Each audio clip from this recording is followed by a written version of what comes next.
So why is it so difficult to just think positive all the time and feel good and be happy? Let me answer that in this video and give you some practical tips on how you can turn the negative thinking into the positive thinking. Hey, I'm Stephen Webb and welcome to my YouTube channel. Welcome to this video talking about changing some of the way we think and why do we think so negative, or why is it so difficult to think positive? But just before we get on with the video, consider hitting the subscribe so you don't miss any more videos. And yeah, hit the subscribe so you don't miss. Oh, and the bell. I forgot about the other part. So I'm Stephen Webb, and I help people all over the world have a little more calmness in life. I help overthinkers and busy people that don't have time to sit in a cave for hours and hours a day to find enlightenment and waking up and all those other wonderful gifts and blissful things that may or may not exist. So I help with practical ways of turning our lives around, having more freedom from negative thinking, maybe. Might be a good way of putting it. So why do we tend to, well, why is it so difficult to think positive? Well, we have a negative bias, and it makes sense why we got a negative bias. If you think about it, you're better off focusing on what's going to hurt you than what's going to make you happy. Survival is the first instinct. So if you're in a situation where, and I always use this example, and I don't know why, but if you imagine two bears running towards you, one with a machete and one with a tray of donuts, which one is the best one to focus on? Which one do you need to deal with first? That's the best question. Which one should you deal with first? Well, the bear with the machete. Of course. Because the donuts might be all well and good, and they might be attractive, and they might smell amazing, and they're going to taste amazing. But if you're going to be attacked, or you might injured or lose your life while eating the donuts, that's no good. So bringing it back to, and politicians know this, that we have a negative bias. The media know this. When you walk in, you remember garages used to have all the newspapers on the rack outside. Then you imagine all those newspapers, and lots of them are like, oh, it's going to be a wonderful day, it's going to be sunny, and the beaches are going to be all empty and lovely. That's the headlines on lots of them. Cat saved from tree, and it's a wonderful week. And then you got one of them saying, you could get this disease and be really poorly. Things you need to know. You're going to pick up that one. You're going to ignore the rest.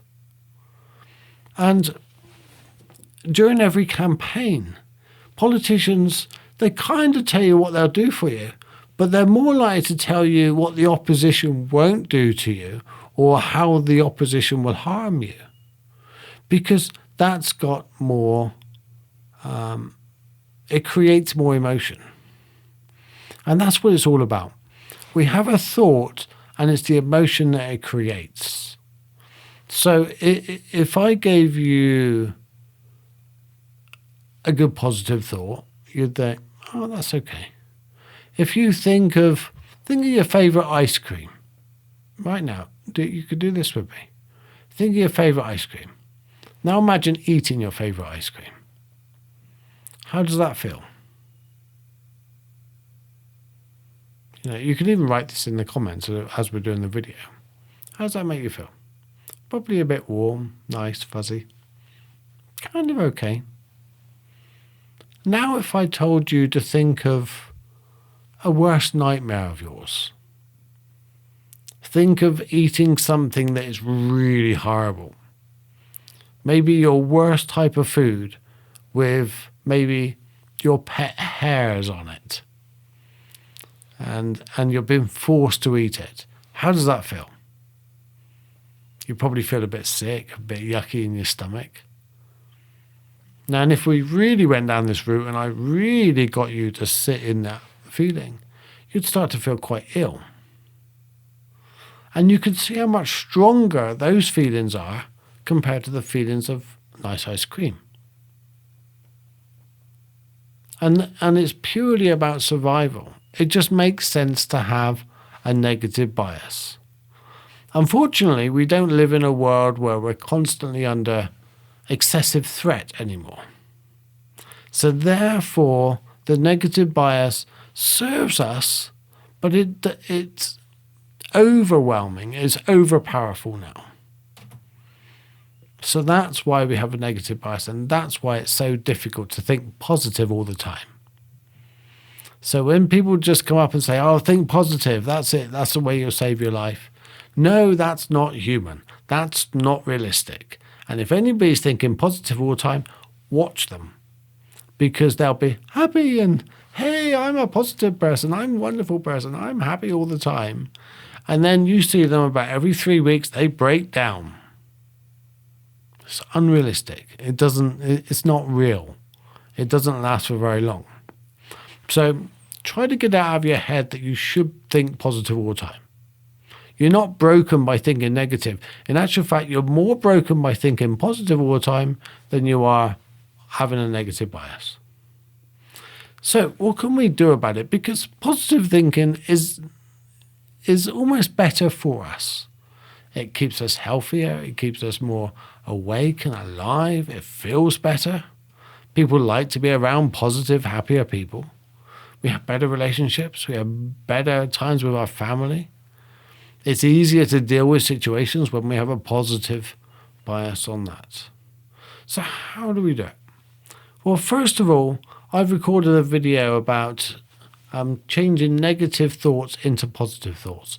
And you can click on that now, or you can wait till after, and I'll put it up again at the end. And I'll put it in a link underneath. But in real short, you cannot change a negative thought into a positive thought. There is things you can do, like I recorded in that video. But from a practical sense, once something happens, you cannot change it. If I gave you a green cup and you wanted a red one, I cannot change that green cup into a red one. I have to replace it. I have to take that one away and give you a new one. And that's what we have to do with our thoughts. That's what we have to do with our feelings. So when we have a negative feeling, negative thought, we have to allow that one to go. We have to allow that one to be let go of before we can have the next one. Does that make sense?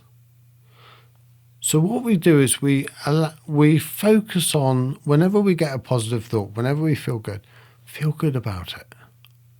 Don't give the negative thoughts too much attention. The more attention we give something, the more the subconscious and unconscious brain will keep giving you those things. Your subconscious mind doesn't care about you. It really, really doesn't. Otherwise, it wouldn't continue the bad habits that we create. If it really cared about you, it wouldn't go, oh, light up a cigarette. That's what you normally do in this situation. It just thinks that I will continue to do what I've always done. So if you've, with a negative bias and what we've always done, it's easy to just continue that. So we're trying to create a new habit. So now you understand why you have a negative bias. You now know you're not broken. So congratulations. If anybody says you are broken for having a negative bias thought pattern, send them to this video.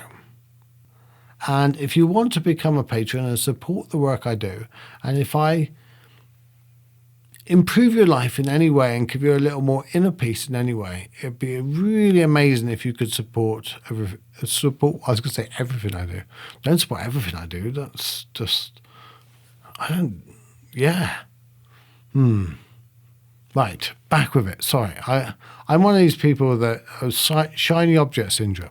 I have a thought, it's like, oh, go with that. This is why I help people with overactive minds, because I have one myself. Anyway, right, get back. Patreon. If you want to become a patron and support the work I do, the link is in the first line below of the description. Starting at $4, and you can decide what videos I do.